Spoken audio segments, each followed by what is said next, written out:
Hi, and welcome to Divine Destiny with Debbie. Today we're reading for October 10th, 11th, 12th, and 13th. This is for Monday through the Thursday. Now, a lot of 1 energy here, a lot of 10 energy here. 10 is transitions, 1's our new beginning. 0 is God's source energy. So there's a lot of, we have October, which is the 10th month. So it starts with October, which is actually the 8th, but we won't go into the numbers on that one. But October is the 10th month. We have October 10th, so 10-10. We have 10-11, and then we do have the 10-12, and then we have our 20-22. So we do have a lot of 1s and 10s energy here. Now, I am going to be using, oh, by the way, if you want to bypass this, if you're new to my channel, or if you're Crosswatch and you just want to bypass, I should have the timestamp right down there in the description. You click on it, it'll bypass. I hope you watch at least one time, though. Anyway, this is the introduction. Anyway, I am going to be using my Radley Valentine deck, my Archangel Power Tarot cards, and then I will pull one from from my Guardian Angel cards. I will also pull one from my, what is the name of this deck again? This is the Inspirational Wisdom from Angels and Fairies by Francis Monroe and artwork by Judy Mastrangelo, and then my Emily Anderson crystal deck. Now, for the introduction, what we're going to do is we're going to use the my Waite Rider traditional tarot, and we're going to go back to my Osha Zen tarot as kind of a backup energy to see what's going on with that. Now, I have prayed, meditated, I've infused all the decks with Reiki energy. Just remember, this is a general reading. It may or may not resonate. Take what you like, leave the rest. Okay? Okay. So yes, this is where I'm doing this on the 8th, or I'm sorry, on the 7th, and we're right in that time of that full moon, which will be in the 9th, and it is all about, Aries, pushing things through. If you want to know more about it, I did talk about that in the introduction with the last one. So what do we have going on in the stars as we're talking? I told you the 9th. The full moon, and we do have Pluto in Capricorn is stationary right now as it turns direct.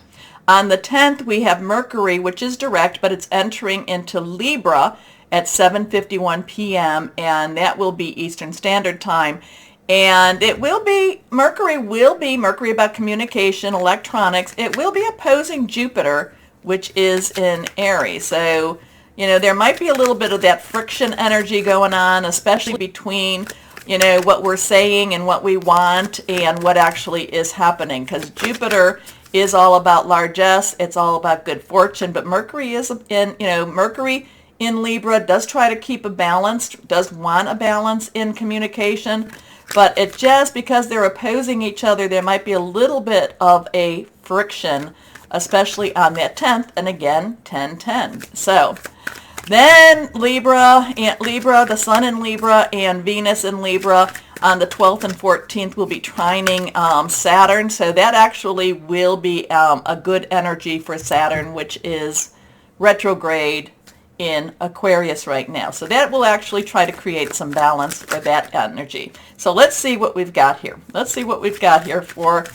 just universal energy. What is happening? Now, I am an intuitive channeler, so I open myself to higher power, God, Source, Holy Spirit, or, you can, whatever you want to say, and just ask for what does higher power want people to know about what's going on in the world, especially for this week of transitions and new beginnings, new starts.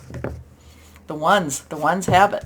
So here we go, 1, 2, and 3. Let's pull this down just a touch. Maybe you can see it a little bit better that way. Okay, let's see what we've got here. Remember, anything reversed, stronger energies. First card is, okay, well, here we go. This is a 0. Remember I said this is about transitions and new beginnings. We have a 0, which again, God, Source, Holy Spirit energy. We have the Fool. The Fool is on a journey that does not necessarily make sense.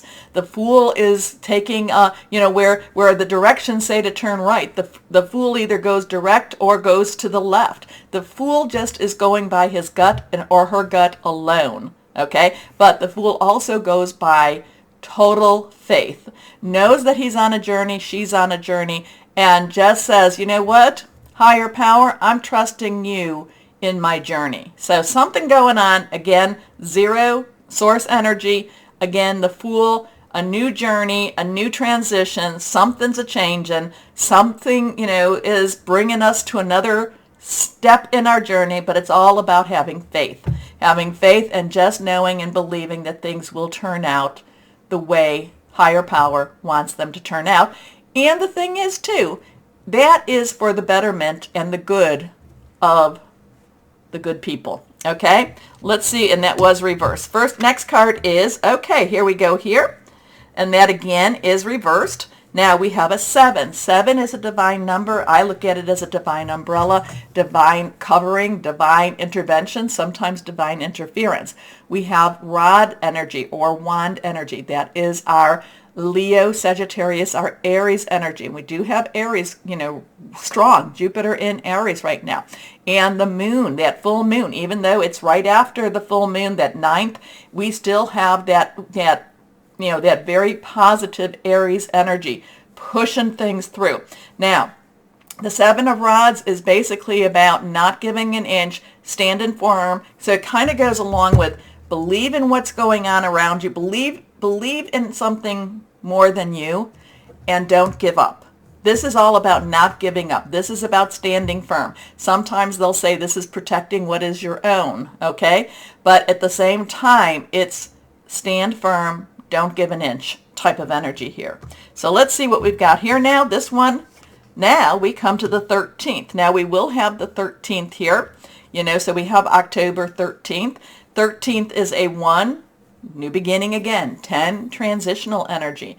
3 is our, celebration. It is creativity. It is also, about the power of 3. And, I'm always saying, with the full moon, release, relinquish, request, you can do that. You can do that anytime you really want to do that. But it's always more, it has a little more oomph to it. And it feels just that much better to do it the 3 days before the full moon and including the full moon and the 3 days after. So this brings us to that card. So we have 2 major arcanas here. One is just have faith, believe things are going to turn out right, even if you don't understand it. Stand firm, believe, again, have faith, believe, stand firm. But then we have the Death card, and the Death card is a transitional energy. Again, it is like something has to end in order for something to begin. And, our usual analogies is, somebody is pregnant, the pregnancy goes, it's 9 months, it ends, labor starts, labor ends, and there is a new birthing, okay? The Death card is, it can be a little bit of a shock. The Death card can be, it can be to the point where, people, if you look at this, he's not necessarily this knight or this soldier or whoever you want to say this death is not necessarily, doing anything beyond just being there. This person has passed out because of fear. There is also this child who's just kind of like, oh my goodness, this is very fascinating. We have someone that's kneeling and that's turning away, but then we have somebody that, and this looks like this is a religious figure that is basically in supplication. So death does not mean death per se, but it does have a lot of change energy to it. And these are some days that have a lot of transitional change energy. So it looks like we're in for a really interesting week. We need to be the 1, we need to be the Rods, we need to be the 7, and remember again, 7, divine covering. We need to be the ones that we just stand firm. And, we don't go, we don't go nuts. We don't go crazy. We don't go, oh my goodness, what's going on? The sky's falling, henny penny. We don't do a henny penny. We just have faith. We believe that everything is going to work the way it's supposed to work, but it is going to work the way it's supposed to in higher powers' will, not in man's will. How's that? So interesting energies, interesting week. Be not afraid. Everything's in control right now. Okay, let's see. Now, I did talk about rods, so let's go on. We have water, which is cups. Cups is our Cancer, Pisces, Scorpio. Fluid, emotional energy. We have swords, which is our air energy. It is Aquarius, Gemini, Libra energy. So it's thought processes, making plans. And then we have our pentacles, which is our earth energy. And that's Capricorn, Taurus, and Virgo. And remember, Pluto's just kind of like moving, just not quite moving yet. Still in a stationary mode, but starting to kind of starting. Just a really little bit of a start. Okay, let's see what we've got going here. And let's see what else we have. So yeah, interesting week for us. Interesting week. Stand firm. Believe. Don't give up. Don't give up anything. Okay? Here we go. So there does look some testing energy here. I'm not going to make it all, there looks like we're going to be tested, but have faith, stand strong, and after whatever it is that kind of scares the heebie-jeebies out of us, it all is that much better. Okay, let's see what we've got here. The Osha Zen Tarot. And here we are. Integration. Now, this is a 14. 14, this is where everything comes together. Now, 14 is also, because this is one of the major arcanas, if we were to translate it into this. So 14 is a 1, new beginning again. 10, transitional energy.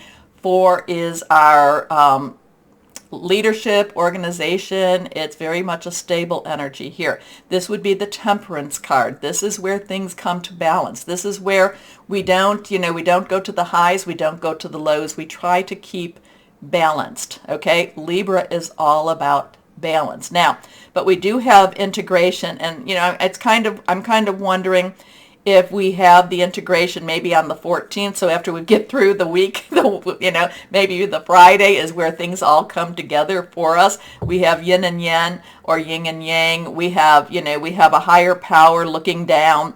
We have some peaceful energy. We have water energy. We have air energy. We have, we just have some interesting energy with this. And I'm kind of looking at this higher power holding this yin and yang ball, and it's over the snake that's actually eating himself. So I'm thinking that this is going to be a very positive one, but we still have to keep our tempers in check. We need to make sure that we practice.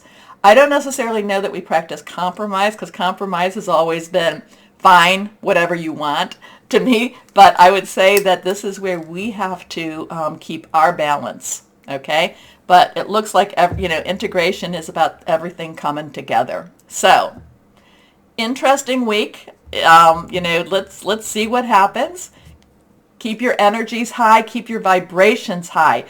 No matter what comes across, always believe that there's always something better just around the corner. Okay? Now, take a moment, please, to comment, like, share, subscribe. Click on that old bell for notifications, and why don't we start our readings now?